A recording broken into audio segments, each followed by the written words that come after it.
Hello mga kapalaboy, welcome back to my YouTube video. For today's video po, magre-release tayo ng 2023 Montero GT 4x4 automatic.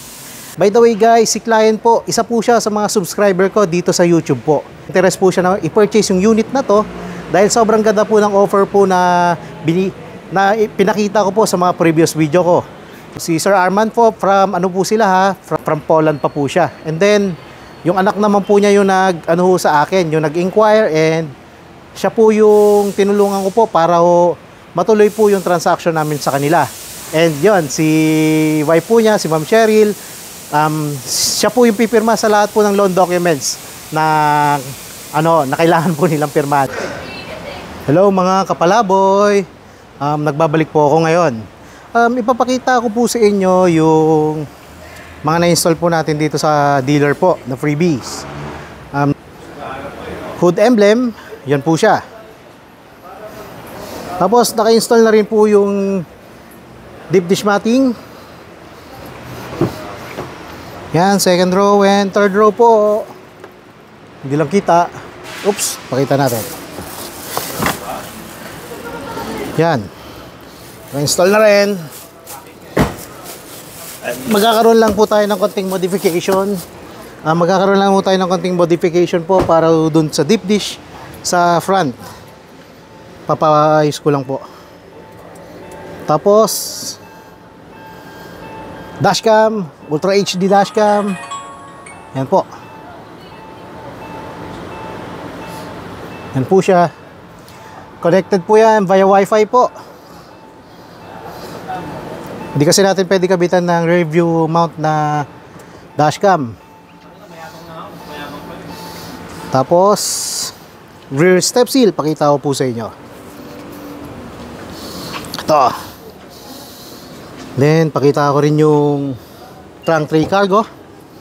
Naka-install na. Ito, papaayos ko lang yung deep dish matting natin. Oops, dashcam, umbrella. Yan, tapos sound check tayo sa sa Bosch Europa horn. Sound check. Yun. Yun, di ba? Balikan ko po kayo sa other freebies po kasi hindi pa na-install yung door step seals. Saka Ralliard skid plate and slim fender flare. Be right back. So mga kapalaboy, itong unit natin, GT 4x4 automatic. With sunroof po yan. Ito lang po yung variant na merong sunroof sa Montero. Yan po. Gusto ko sana i-try pero mamaya na lang pag nandito na po si client. Ipapakita ko po sa kanila mamaya kung ano-ano po yung mga features po ng unit nila.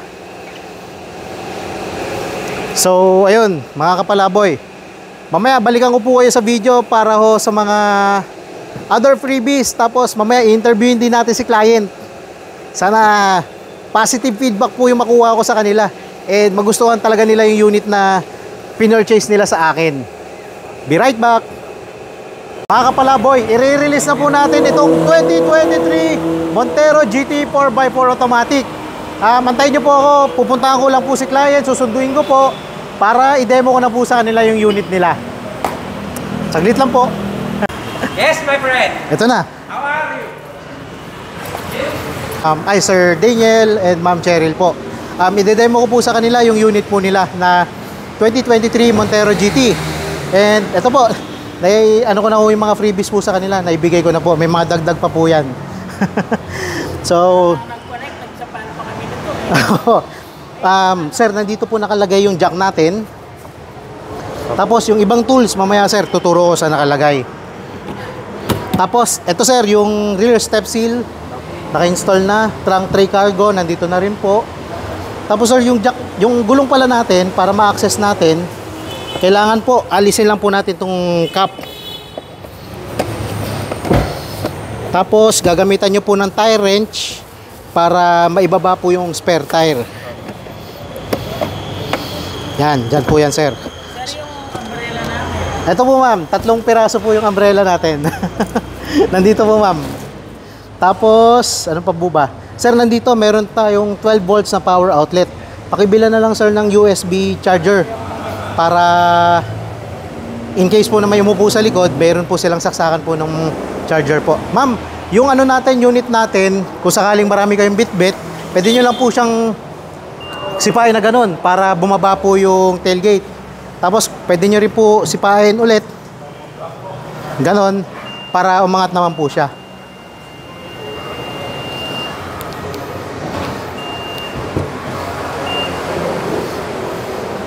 Tapos sir, yung ano natin, ano na rin po to sir, tawag dito, pwede nyo pong gamitin sa remote po. Tapos keyless operating system na rin po siya, pwede nyo pong ilock kahit yung susi po nakalagay na lang sa bulsa nyo po. Lock ko lang po muna. Side mirrors natin, kapag nakalock yung unit, automatic po naka-fold po siya, and kapag in-unlock natin, magre-retract po. Yeah. 4x4 na po siya. Ito po yung super select po niya. Pero mamaya sir, ano ko muna. Start ko muna yung makina. Sir, pag start ng makina pala, tapakan nyo lang yung brake pedal. Pindutin lang na isang beses yung push button. Tapos, yan, mag-i-start na. Aircon naman natin sir, auto climate control na po yan. Para mabilis pong lumamig yung aircon natin, pindutin na lang po natin tong auto button po.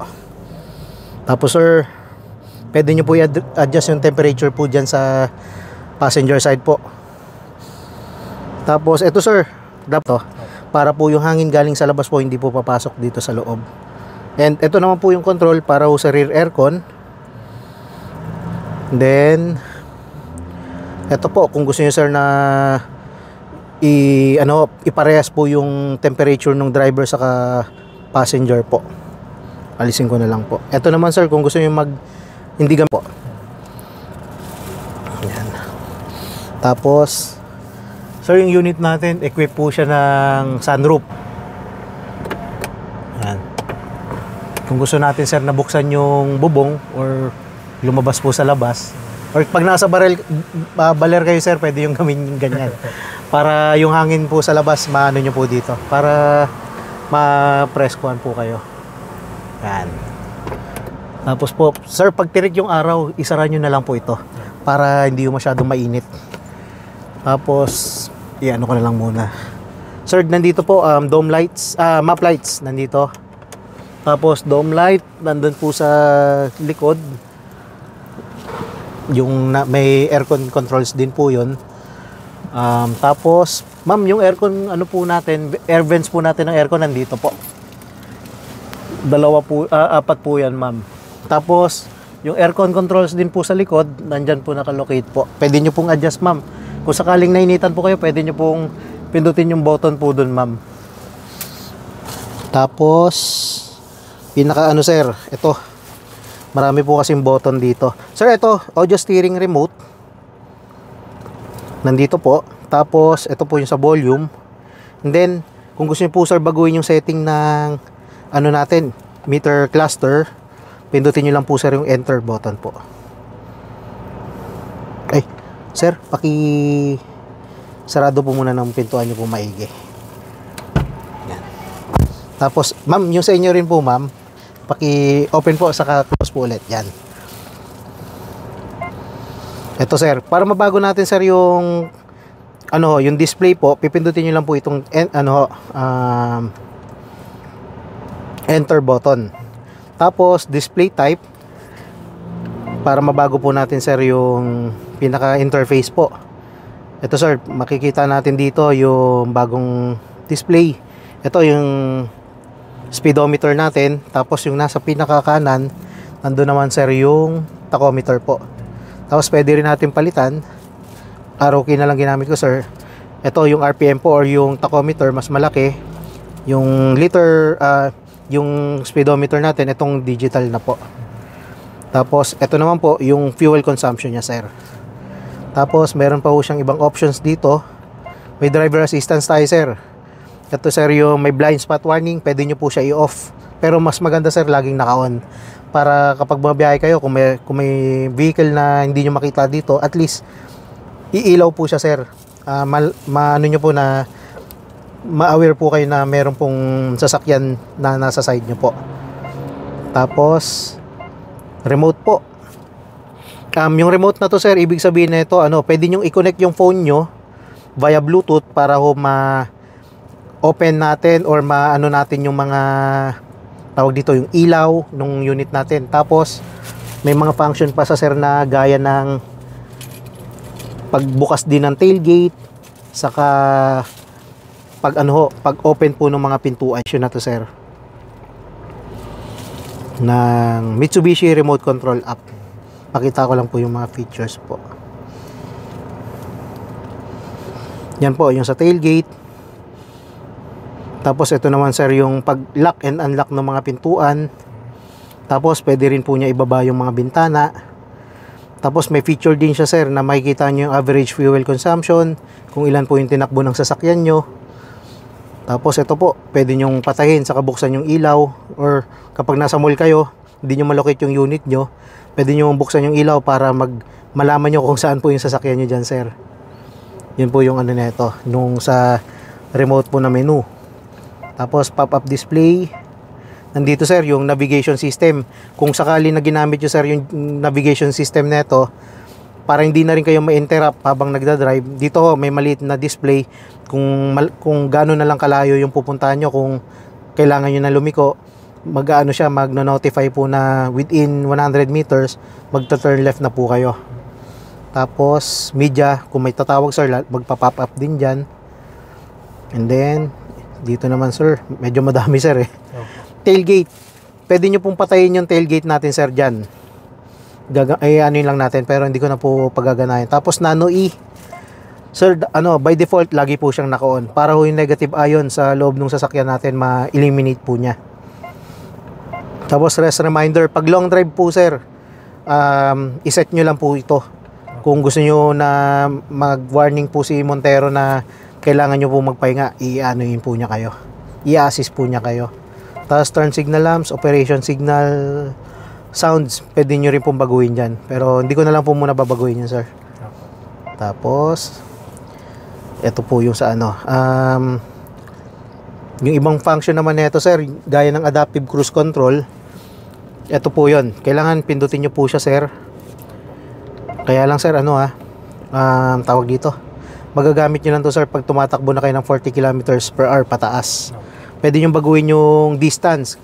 Kunyari nasa NLEX ka, yung speed nung nasa harapan mo sir 80 kilometers per hour, pwede niya po i-adapt yon, tapos susundan lang po niya yun. Kung sakaling pumreno na po siya, tapos tumatakbo pa rin kayo ng 80 kilometers per hour, unang gagawin niya sir, magwa-warning po. In case na malapit na po yung sasakyan nyo doon sa vehicle sa harapan, yung Montero na po yung magbe-brake po. Saka wawarningan po kayo na brake po. Tapos ano pa ba? Maraming to sir Ito yung distance ng selector. Near, far, mid po. Yan po yung setting. Tapos ito sir, pinindot ko po yung button na to. Ito naman sir yung button para sa camera 360. Makikita nyo dyan sir yung camera sa harap. Tapos nandito po yung nandito sa side. Ito yung nasa right side nyo po. Tapos pag niliko nyo po yung gulong sir, makikita niya rin po yung range kung saan po papunta yung sasakyan nyo. Yan. Saka kung saan po yung position ng gulong. Yan, diretso ko lang po muna. Yun. Tapos saan ba yung sasakyan sa likod? Check ko lang po. Okay.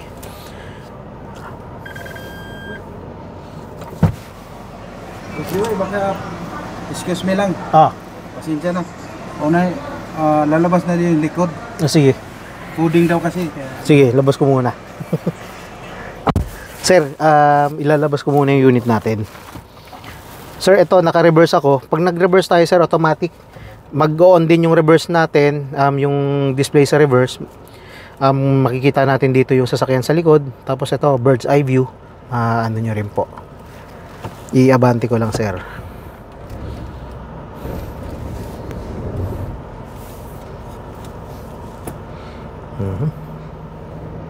Dali, off ko lang po. Sir, yung upuan po dyan sa side nyo po electronic ano na rin po siya. Adjust na po. Naka-electronic power seats na po yan.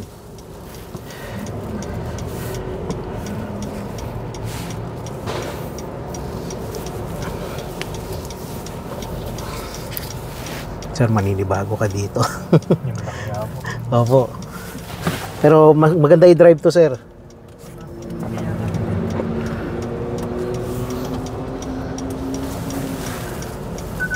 Oops, nakailaw. Sir, yung ano pala natin, yung dashcam, pakibilan na lang po, sir, na micro SD kahit mga 32 gig po. Kasi para makapag-record po siya. Ngayon po, sir, hindi po nakakapag-record po yan ng mga videos po.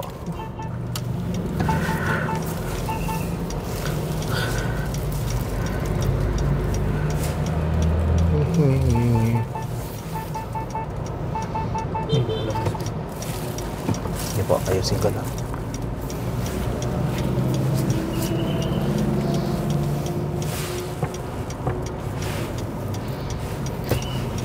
Sir, yung manibela natin, pwede nyo po adjust to tilt and telescopic po siya. Pwede nyo hatakin, tulak palayo, tapos taas baba po.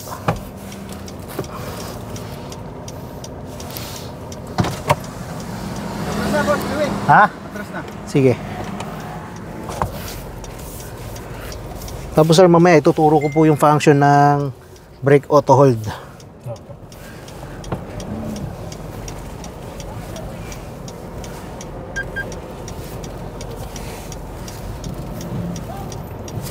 Layo eh.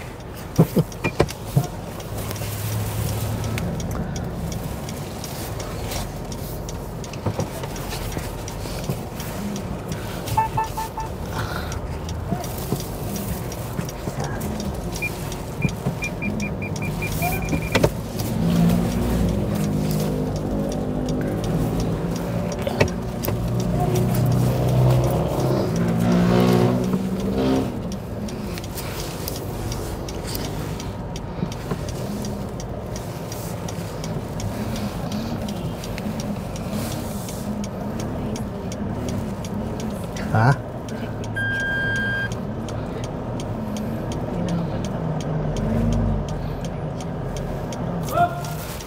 Yan. Sir, parking brakes natin electronic na po.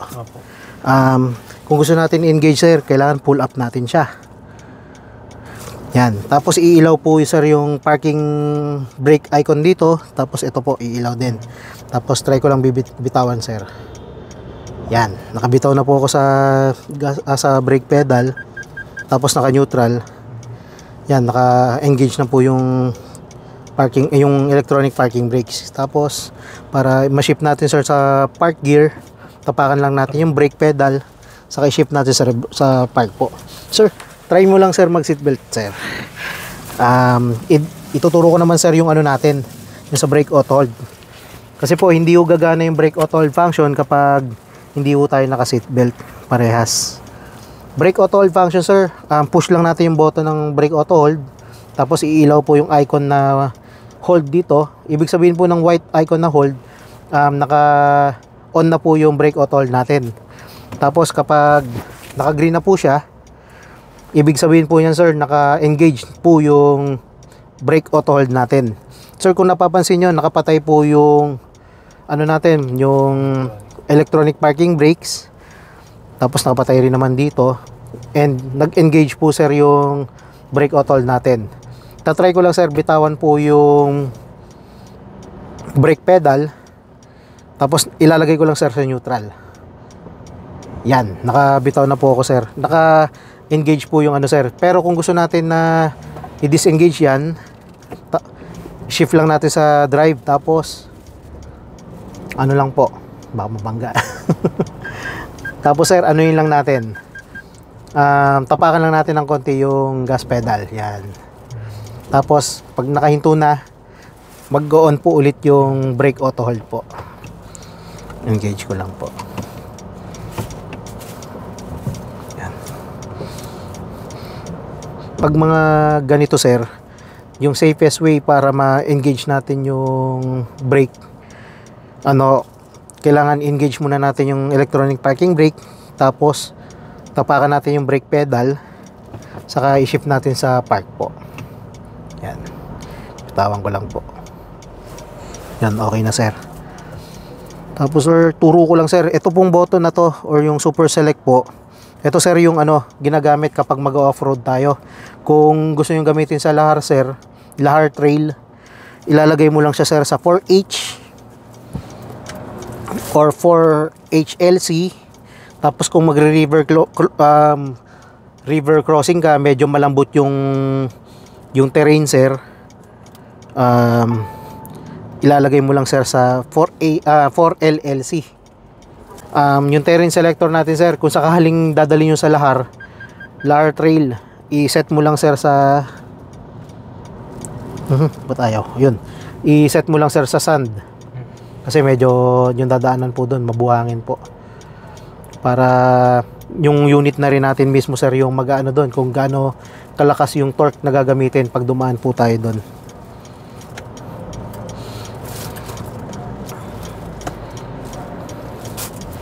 Off ko lang. Yan. Yan. Pero normally sir, kapag dito lang naman tayo nagda-drive, lagay nyo lang sir sa 2H po. Ito sir, ano ho to hill descent assist po. Button po dito sa left side, nandito po sir yung front collision mitigation system natin. The reverse na ilagay mo sa drive. Kahit anong tapak mo sa gas pedal sir, hindi ho siya abante. Gagawin niya sir, nakahinto po yung sasakyan natin, tapos magwa-warning po siya, na magwa-warning na na brake or yung magwa-warning po yung misacceleration po na na ultrasonic misacceleration sensor po. Yan. Tapos, yun lang naman sir.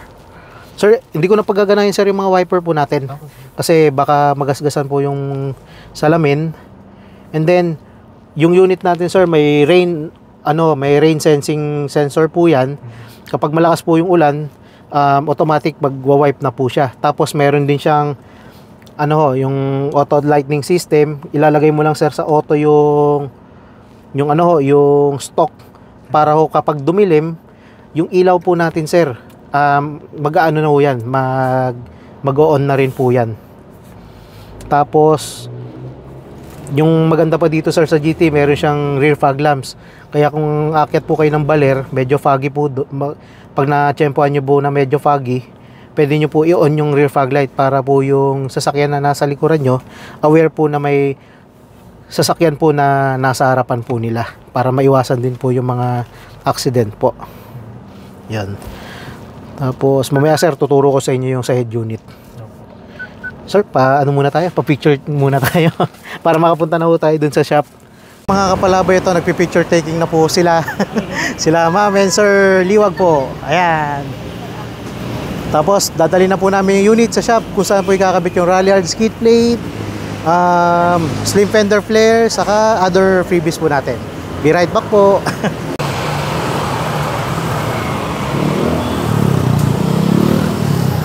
Naka-install na po yung slim fender flare. Yan.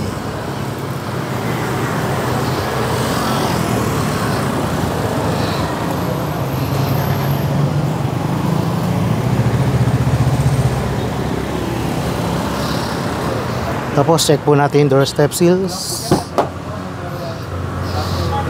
Montero door step seals, naka-install na rin. Ultra HD dashcam. Yan po.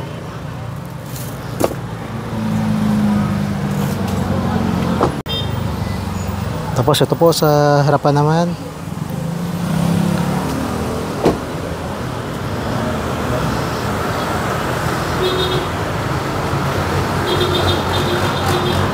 Yeah. Ralliart skid plate.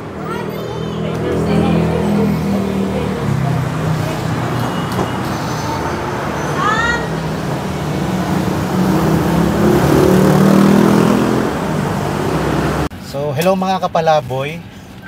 natapos ko na po i-install yung mga freebies po na kinumit ko po kay kay Liwag family po. Bali ngayon po, interviewin na po natin sila kung ano po yung masasabi nila sa naging experience po nila sa service ni Joy Boy Palaboy at sa experience po nila dito sa nirelease po naming unit. Saka sa mga freebies po na kinumit ko po sa kanila. Sir Daniel, kayo po muna. Sir, ano pong masasabi niyo po, sir? Simula po nung nag-inquire kami hanggang ngayong releasing, sobrang helpful po ni Sir Joey. Sobrang hassle-free po. Sobrang bilis po ng mga approval ng mga documents. Sobrang ang bilis niya pong mag-update. Yun po. Yan, sige, thank you, sir. Si mother naman po, si Ma'am Cheryl naman po. Ma'am, hello po. Ma'am, ano pong masasabi niyo, ma'am, regarding po dito sa experience po sa service ko po? Ay, siyempre, excellent, Opo. sir. Opo. Kung i-rate ko kayo, 10/10. Nagugulat na nga lang ako eh. Bakit biglang laging mayroong good news yung anak ko pag uwi ko sa bahay? Ay, busy kasi ako ngayon Opo. sa routine ko sa simbahan. Thank you sa good service, sir. Salamat din po sa inyo, ma'am. Sobrang daming previous. Opo. Ayan. Opo, tsaka po sa mga previous, wala akong masabi. Si sir, everyday may follow-up. Yun po.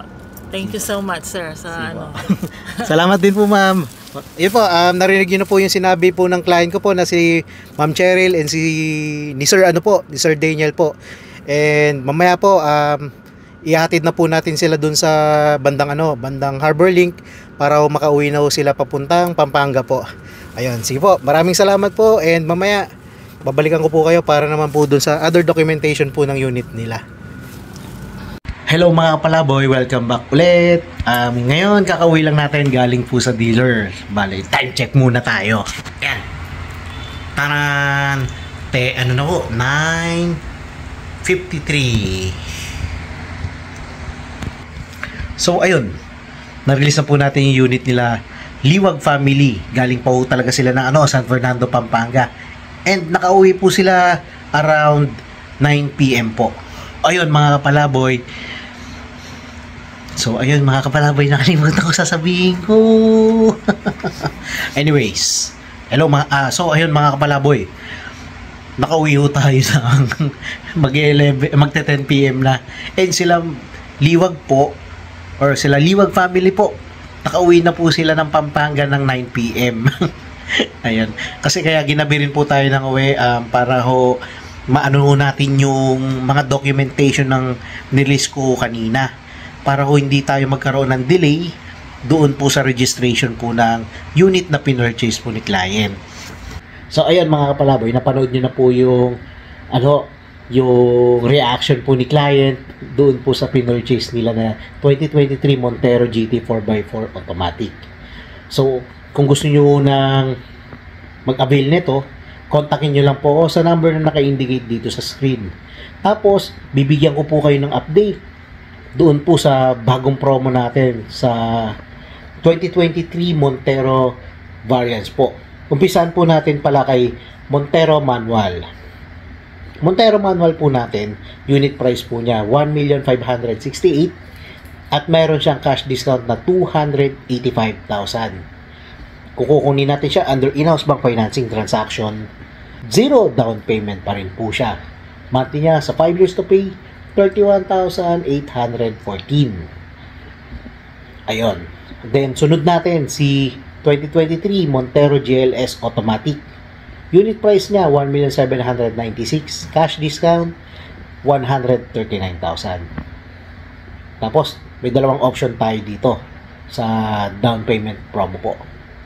Option 1, 55,000 down payment. Exclusive offer po ito ni RCBC. Kapag na-approve kay RCBC, sorry. Then, option 2, 100,000 down payment. Other bank approval po ito. And yung monthly niya sa 5 years to pay, 36,440. Ayun. Tapos, free 1 month pa po siya kapag na-aprubahan ito sa mga participating banks natin. Like BPI, BDO, East West, China Bank, Robinsons Bank, Security Bank, Robinsons Bank, Bank of Commerce, Sterling Bank, at kay Maybank po. Ayun. Then, exclusive freebies ko po or yung exclusive personal freebies ko po. Kaya ako po tinawag itong exclusive personal freebies kasi po, yung mga freebies na ito, galing po ito sa yung dapat na magiging commission ko po. Kino-convert ko po kasi siya as personal freebies po para ma-encourage po si client na sa akin na lang mag-purchase kasi marami po tayong freebies. Umpisahan ko po sa mag-swap upgrade. May dalawang option po tayo doon. Bale, option 1, gagawin natin siyang GT look. Option 2, gagawin natin siyang Black Series look. Yun. Tapos, magbibigay din ako sa inyo ng GT spoiler, Bosch Europa horn, deep dish matting, German leather seat cover. Libre po ito Tapos, magbibigay din po ako sa inyo ng dashcam, rain visor, hood emblem. Tapos, magbibigay din ako ng car care kit, umbrella, saka keychain. Ayan, sobrang dami po, di ba? Saka yung worth po ng freebies na yan, kung anuin natin, siguro nasa 30,000 po. Kasi sa GT Mags or Black Series Mags pa lang, medyo pricey na po yun. Yung pag-upgrade po nun. Standard freebies po ng Montero natin, meron po siyang 3M tint, ram around tint po ito. Pero sa harapan po, visor shade lang po. Meron din po tayong floor mats, basic tools, early warning device, sa factory rust proofing po. And then yung inclusion po nito, kapag kinuha natin siya under in-house bank financing, free 3 years LTO registration, free 3 years TPL, free 1 year comprehensive insurance with acts of God, free chattel mortgage fee, tapos free PMS po siya up to 20,000 kilometers. Yung coverage po nito, oil filter, tapos labor. Yun. And yung babayaran lang pag nagpa-service po kayo sa amin, consumables lang po like oil, fluids, or brake pads. Yun po. Tapos mga kapalaboy, yung promo po na binanggit ko po na ito, valid lang po siya hanggang September 30 lang po. Kaya sana ihabol natin to para ma-avail nyo po yung offer namin. So mga kapalaboy, please don't forget to like, share, and subscribe to my YouTube video po. At kung meron po kayong inquiries regarding po sa other Mitsubishi units or Mitsubishi promos po, maaari nyo po akong kontakin sa number na naka-indicate dito sa screen, or pwede nyo rin po akong tawagan or i-message sa aking personal Facebook account po. Nakalagay rin po yan dito sa screen and sa description po below po. Ayun. Sana po kayo naman po yung maging next Mitsubishi client ko po. Bye-bye!